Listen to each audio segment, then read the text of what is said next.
Smarty Pants. Pop quiz. What's super social, loves to dance, and is ruled by a powerful queen? Fans of Beyonce. Nope, no, it's not the Bayhive, but that's close. Taylor Swift, we love you. No, it's not T-Swift fans. Lady Gaga. Katy Perry. J-Lo. No, it's not fans of pop stars / cultural icons. Oi, is you talking about me? A friendly British club kid? No, I'll give you a hint. It loves flowers, it's very hardworking, and small. Much smaller than you and me. Ooh, there's one now. And another. Better be careful, or I might get stung. Do you know it now? That's right. I'm talking about honeybees. I still love Taylor Swift. Yes, she's wonderful. But guess what? These tiny insects are some of the most incredible and important creatures in nature. But how do bees help our food grow? Why do they make honey? And why do honeybees like to dance? It's time for another whiff of science on Who smarted? Who's smarted? Who's smart? Is it you?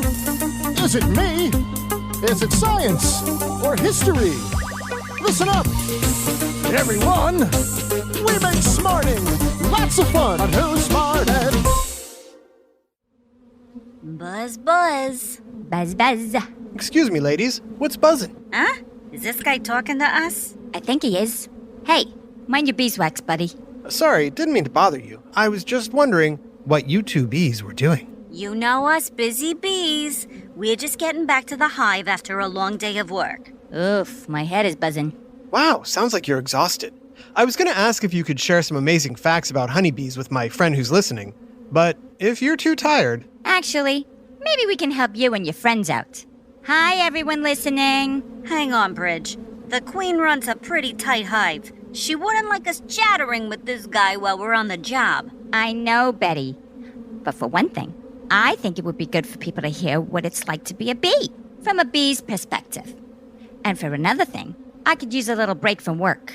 Oh, all right. I wouldn't mind resting my wings, too. So what do you want to know? Oh, great. We could start with your names. I'm Betty. And I'm Bridget. She calls me Bridge. Hey, Betty.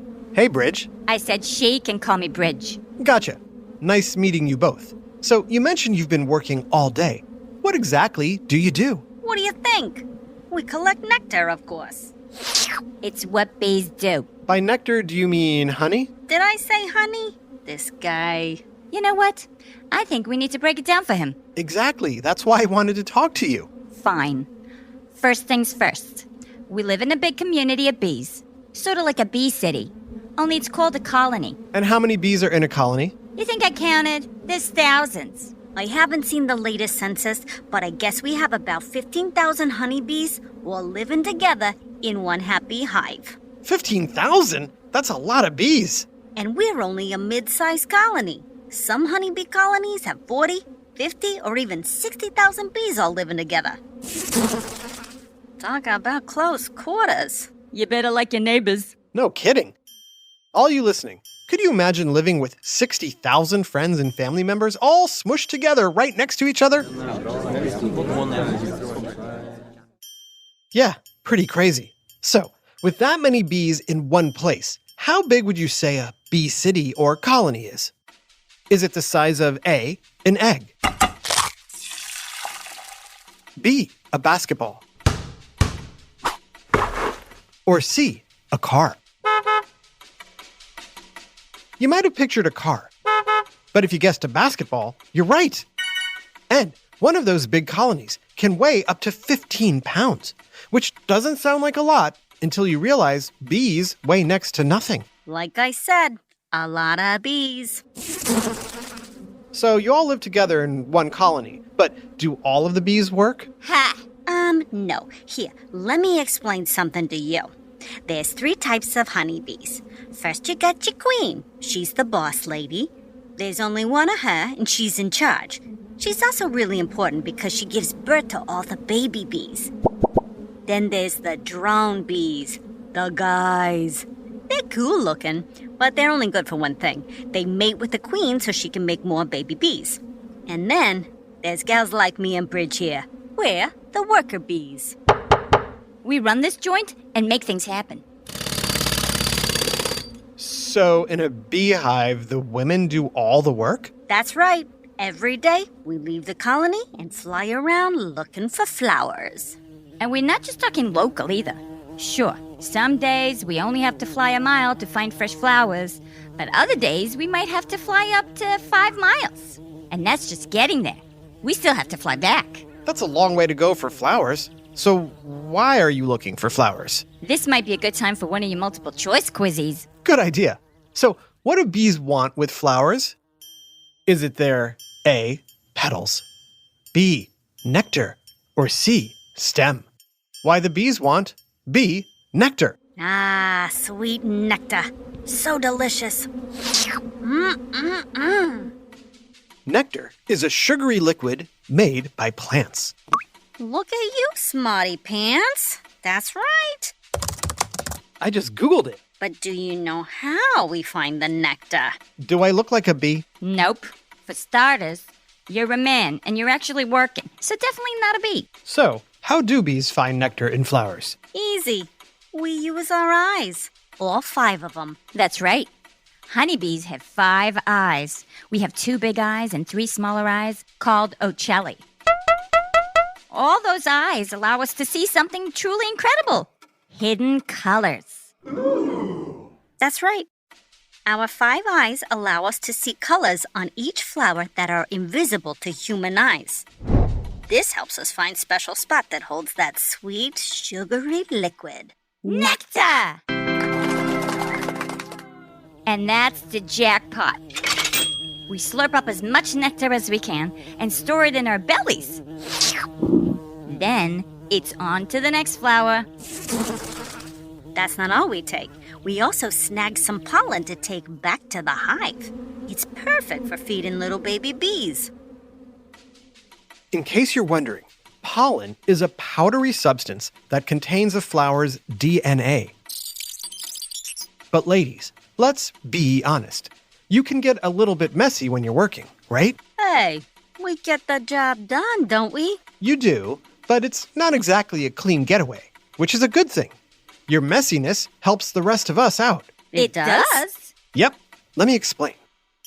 Everyone listening, close your eyes and pretend you're eating a big bag of bright orange, cheesy-flavored snack puffs. They're crunchy and delicious, and you eat the whole bag. And then you look at your hands and notice, what? That's right, they're covered in orange cheese dust. Now, imagine your friend is there and says, Hey, do you want to play video games? you're so excited, you grab a controller, but you forget to clean your hands. So, what do you think you're going to do to that video game controller? Get orange cheese dust on it. Exactly. And the same thing happens when bees collect nectar and pollen. Some of the powdery pollen sticks to the bee's hairy little body. So, when they fly away, they carry that pollen and accidentally smudge some of it onto the next flower. That's called pollination. And it allows the flowers to develop into the foods we eat. Love blueberries, or how about cherries? Yum. Those fruits, along with broccoli, cucumbers, and almonds, wouldn't exist without bees. So, thanks, Betty and Bridget. You're welcome. But bees do more than just help foods grow. Bees also make a delicious food people love to eat. Huh? Do you know what I'm talking about? I'll give you a hint. It's sweet and gooey and goes great in hot tea. Any guesses? We'll reveal the answer after this short break. And now back to Who Smarted. Have you ever had hot tea or watched an adult sipping tea? If you're like me, you like it nice and sweet. Can you think of something bees make that you could use to sweeten your tea? No, not nectar. Honey! That's right. After bees collect nectar and pollen from flowers, they return to their house, known as a hive. And they do something that's actually pretty gross. They regurgitate all the nectar stored in their bellies and pass it from bee to bee, mouth to mouth. And by regurgitate, I mean vomit. Ew. After passing through all the bees, the nectar goes through a magical transformation, turning into sweet, gooey, golden honey. That's right. Every time you eat honey, Remember, you're eating bee puke.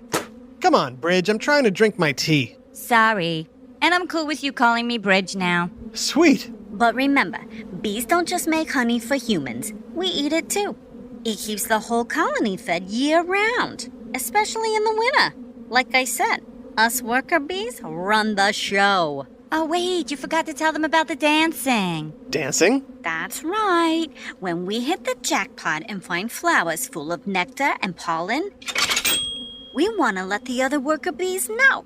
So when we get back to the hive, we do the waggle dance. Waggle dance? To an outsider, it looks like we're just doing a little boogie. But to bees, it's a secret code. The way we waggle gives directions to those flowers. That's funny, because when I dance, it gives people directions to the exit. Yikes! Look at the time!